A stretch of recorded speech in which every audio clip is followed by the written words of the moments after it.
I speak 9 languages, the girl said, her voice clear and steady.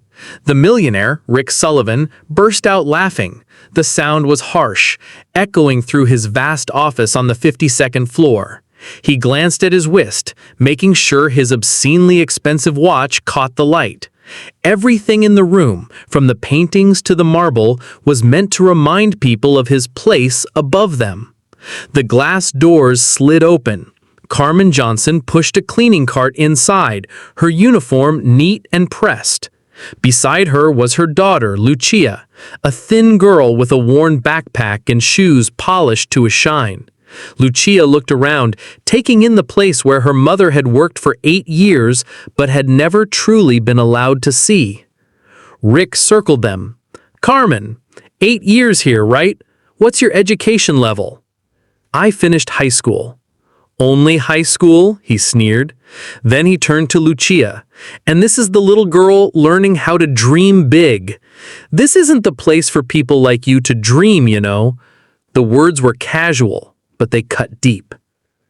Carmen lowered her head, a lifetime of making herself small washing over her. But with her daughter beside her, the shame felt different today. It bristled. Rick fanned out some yellowed pages on his desk, an ancient manuscript.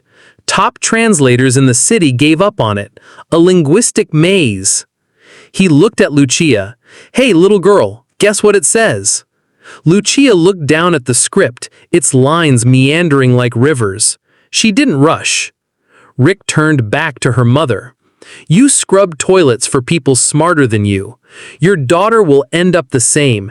Intelligence is inherited, and with her skin, climbing these stairs is even harder." Lucia lifted her gaze. Her eyes weren't angry, just steady. "You said the translators couldn't read it. Can you?" "I'm a businessman, not a translator." "Then you can't read it either. Yet you mock others for not being able to." She paused. "Money isn't proof of intelligence." The hum of the air conditioning grew loud in the silence. Rick's face flushed. "Do public schools teach you to talk back like that? A poor black kid claiming she can read what white PhDs couldn't? Stop deluding yourself." "I speak 9 languages, Lucia said, as if stating a simple fact. "If you want, I'll try." Rick crossed his arms. "List them."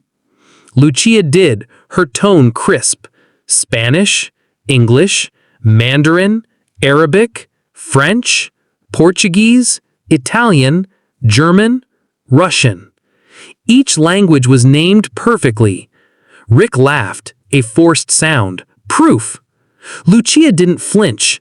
She told him about the free language classes at the New York Public Library, about Mr. Ahmed, a literature professor from Damascus who now drives a cab, Mrs. Wang, once a department head in Beijing, Miss Maria Rossi, who cleans houses by day and volunteers at night.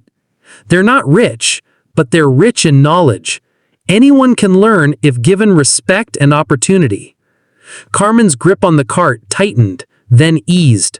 For the first time, she saw her daughter's path not as a struggle, but as a road paved with sheer will and the help of others.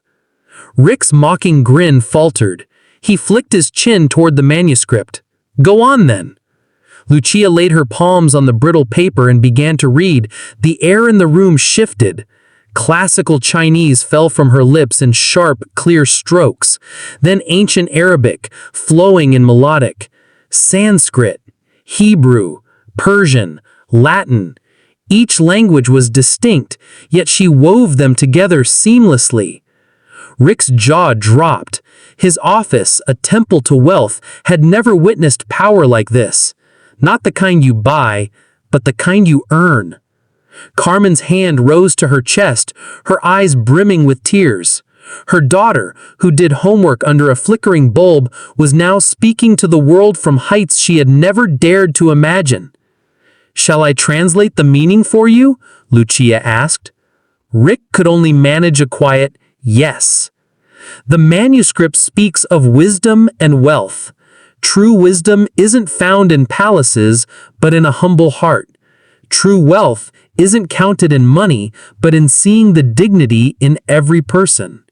True power doesn't humiliate, it lifts others up.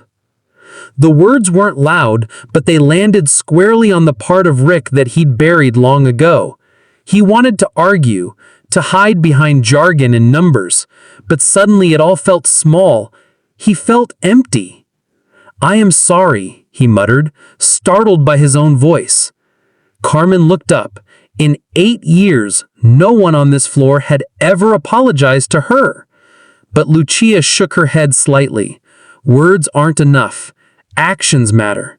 She held his gaze.